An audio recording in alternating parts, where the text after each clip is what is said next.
You go to bed tired, genuinely exhausted, and yet something inside you refuses to let go. You close your eyes, but a part of you stays alert, almost as if the night never truly begins.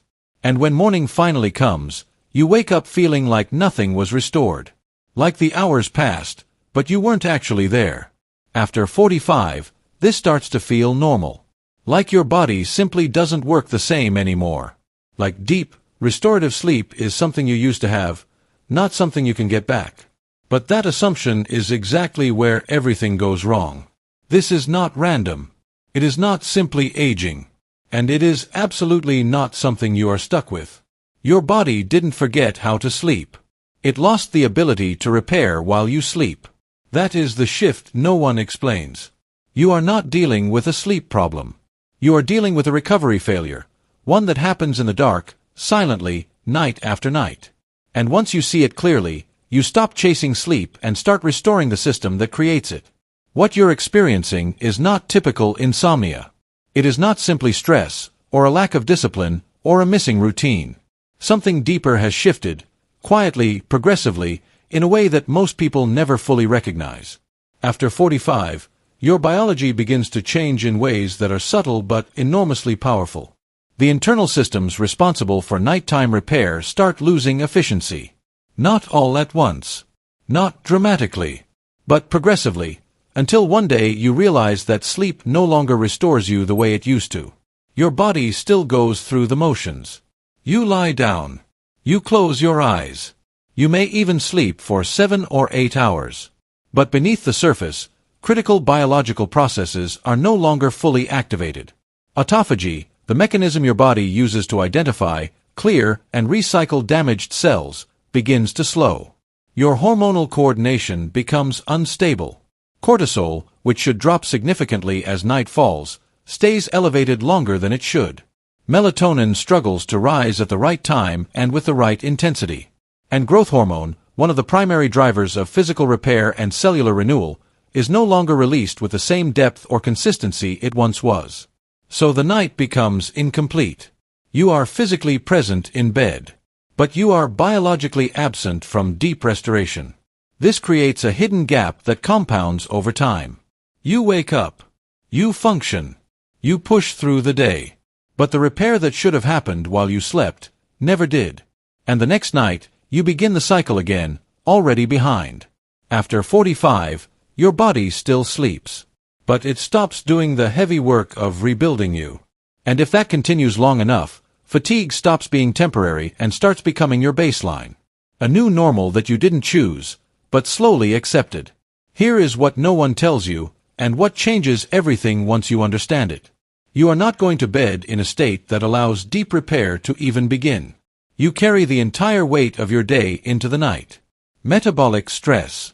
Elevated insulin from a late meal. Low-grade inflammation that has been accumulating for hours. Mental overload from a day of constant input, decisions, and noise. Your body doesn't enter sleep clean, it enters congested. Burdened. Still processing. So instead of shifting into a deep regenerative state, your system stays in a light, defensive mode. Not fully awake, but not fully surrendered either. Your brain never drops to the depth required to initiate real recovery. Your nervous system stays slightly activated, scanning, processing, holding tension. It is subtle, but it is enough to block the processes that matter most. Think of it this way. It is like scheduling a full renovation of a building, but the workers can never actually begin, because the building is still occupied. The lights are on. People are moving. Something is always happening. And so the structural work, the deep repair, keeps getting postponed. Night after night. You can spend years like this. Sleeping every night, yet never truly recovering. Waking up functional, but never restored. That is why this problem feels so confusing, because from the outside, it looks like you are doing everything right. You are sleeping. You are in bed for 8 hours. But internally, the system that should repair you has been quietly offline. And unless you change the state you bring into sleep, nothing else you try will touch the real issue. Most people respond to this by trying to force sleep. They reach for melatonin, calming teas, sleep apps, breathing techniques. They try to relax the mind, dim the lights, follow structured routines. These things are not wrong. But none of them address the real bottleneck. Because the issue is not your ability to fall asleep. It is your body's inability to enter a state where sleep actually repairs you. So what happens is entirely predictable. You may fall asleep faster. You may even sleep longer. But you still wake up feeling the same. Unrestored. Tired in a way that rest doesn't fix. The mistake is subtle but critical. You are trying to induce sleep without preparing the biology that makes sleep effective. Your metabolism is still active deep into the night. Your body is still processing food, managing glucose, responding to hormonal signals that belong to daytime physiology. Cortisol doesn't drop cleanly. Melatonin doesn't rise with precision. And in that environment, deep cellular repair cannot happen. You are asking your body to recover while it is still busy surviving the day. You are trying to trigger the outcome without first creating the conditions. And that is why nothing seems to work consistently. You are not failing at sleep. You are skipping the preparation that allows sleep to do its actual job. The real shift begins before your head touches the pillow. Deep sleep is not something you trigger at night. It is something you earn in the hours that precede it. Your body needs a clear, unambiguous signal that it is safe to stop processing, stop reacting, and start repairing. That signal begins with your metabolism. When you eat late, eat heavily, or eat frequently in the hours before sleep, your system stays occupied. Insulin remains elevated.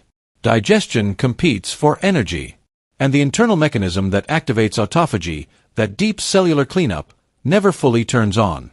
There is no room for repair because the body is still dealing with fuel. But when you create a meaningful gap between your last meal and the time you sleep, something shifts. Your system begins to downshift. Energy is no longer directed toward processing incoming calories. And your body gains access to a different, older, more powerful operating mode, one that prioritizes cleanup, recycling, and regeneration. The mode your biology was designed to enter every single night. At the same time, your environment must reinforce that transition. Light is not just comfort. It is a biological command. Bright artificial light late at night tells your brain to remain alert, to stay in daytime mode. Darkness, by contrast, allows melatonin to rise naturally, with the precision your body depends on to initiate proper sleep cycles. And in the morning, early exposure to natural light anchors your circadian rhythm, sharpening the contrast that your whole system relies on to function. Then comes the neural dimension. If your mind is overstimulated late into the evening, screens, news, decisions, social comparison, cognitive pressure, your body follows. The brain does not switch off abruptly. It decelerates gradually, but only if you allow it to. Reducing mental input, stepping away from constant stimulation, and creating a real buffer between active engagement and sleep gives your nervous system permission to disengage. To let go.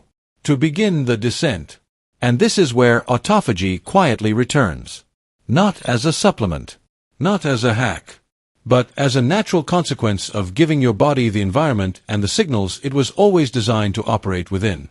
Every night, your body makes a fundamental choice. To digest or to repair. It does not do both well. Not after 45.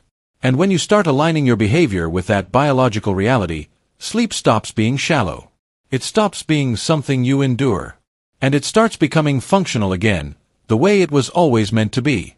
When this system starts working again, the change is not subtle. It is immediate and unmistakable. You don't just sleep longer. You sleep deeper. There is a weight to it, a density you had forgotten was possible. Your body drops into a state where time passes differently, and when you wake, something feels genuinely completed. Your mind is clear without effort. Not wired, not running, just stable. The background noise that used to follow you into the morning begins to disappear.